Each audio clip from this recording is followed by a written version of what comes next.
Moms, apa kabar semuanya? Anak-anak sehat? Nah, di video kali ini kita akan ngebahas tentang yang namanya killer words. So, tonton terus videonya ya.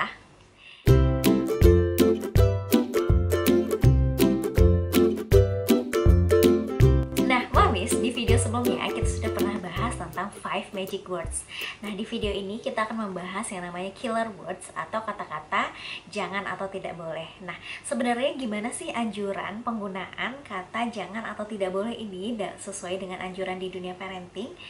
Anjuran menghindari kata jangan dalam dunia psikologi itu sebenarnya atau dalam dunia parenting itu sebenarnya bukan sama sekali berarti haram mengucapkan kata jangan kepada anak ya Mams, tapi yang dianjurkan adalah mengurangi atau menghindari penggunaan kata jangan, tapi dianjurkan untuk menggunakan kalimat positif dalam berkomunikasi dengan anak.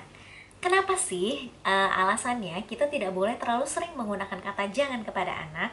Alasan yang pertama adalah bayangkan nih Mams, kalau kita terlalu sering menggunakan kata jangan, maka anak akan bingung nih, atau konsepnya akan bingung mana yang sebenarnya yang boleh dan mana sebenarnya yang tidak boleh.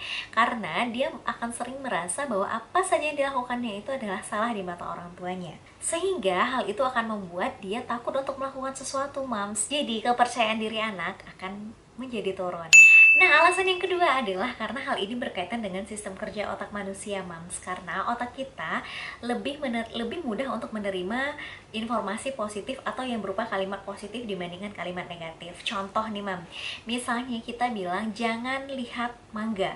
Pasti yang terbayang di otak kita adalah mangga kan. Nah, kemudian otak kita akan memproses lagi, oh jangan gitu. Baru diproses ulang lagi oleh otak untuk berpikir, oh jangan melihat mangga. Tapi kalau seandainya kita langsung bilang tolong lihat apel, maka yang terpikir di dalam otak kita tentu saja langsung buah apel. Makanya sebenarnya kalimat positif itu lebih mudah diserap oleh otak dibandingkan dengan kata-kata negatif. Jadi positif negatif di sini maknanya bukan hal yang baik atau hal yang buruk ya Mam, tapi penggunaan kalimatnya gitu, apakah kalimat positif atau kalimat negatif. Jadi apalagi untuk anak-anak di bawah usia 4 tahun Mam, karena pemikiran mereka itu belum sekompleks dari pemikiran orang dewasa. Karena itu lebih dianjurkan menggunakan kalimat positif kepada anak. Terus kapan sih boleh menggunakan kata jangan, atau gimana sih menggunakan kata jangan yang aman kepada anak? Yang pertama adalah untuk anak usia di bawah 4 tahun Mams, terutama ya dianjurkan untuk menggunakan kata jangan itu berserta detail dengan penyebab kenapa dilarang dan juga apa yang seharusnya dilakukan anak. Misalnya nih, anak mencoret-coret dinding, kita harus bilang jangan mencoret dinding karena ketika dinding dicoret itu akan susah dibersihkan. Ketika susah dibersihkan itu akan mengurangi keindahan. Jadi sebaiknya anak itu mencoret-coret sebaiknya mencoret di atas kertas ya. Yang kedua, kata jangan boleh digunakan dalam keadaan mendesak Mam. Bayangkan aja nih, misalnya nih anak kita lagi berjalan ke arah colokan listrik yang sedang tidak ada pengamannya.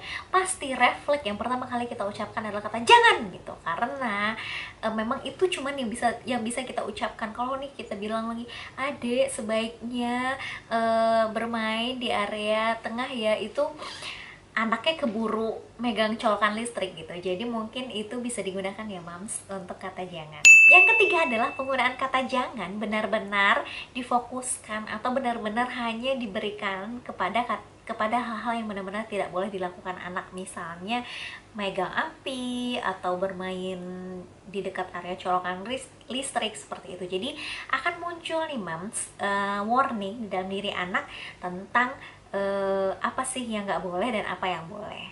Di sini Mams saya udah rangkum nih Mams beberapa alternatif yang bisa kita gunakan selain kata jangan. Contohnya ya nih Mams, pertama jangan berebut.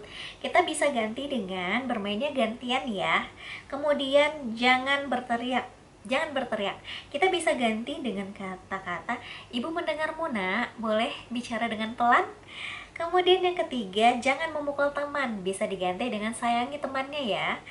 Kemudian jangan lari-larian di dalam rumah. Bisa kita ganti dengan kalau ingin berlarian di luar saja ya. Kemudian jangan buang sampah sembarangan.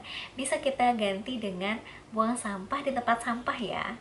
Kemudian contoh lagi, jangan malas. Kita bisa ganti dengan coba ya lebih rajin lagi. Kemudian misalnya mencoret dinding, jangan mencoret dinding, bisa kita ganti dengan menggambarnya di atas kertas ya. Mungkin hal-hal itu akan lebih cepat diserap oleh anak dibandingkan dengan kita sering-sering mengucapkan kata jangan ya mams. So saya juga masih belajar di sini. Video ini juga buat mengingatkan saya bahwa jangan terlalu sering menggunakan kata jangan. Jangan terlalu sering menggunakan jangan. Seringlah menggunakan kata-kata positif untuk anak supaya informasi yang diserap anak lebih baik lagi. So itu aja mams yang bisa saya sampaikan di video ini. Terima kasih sudah menonton. Sampai ketemu di video berikutnya. Bye.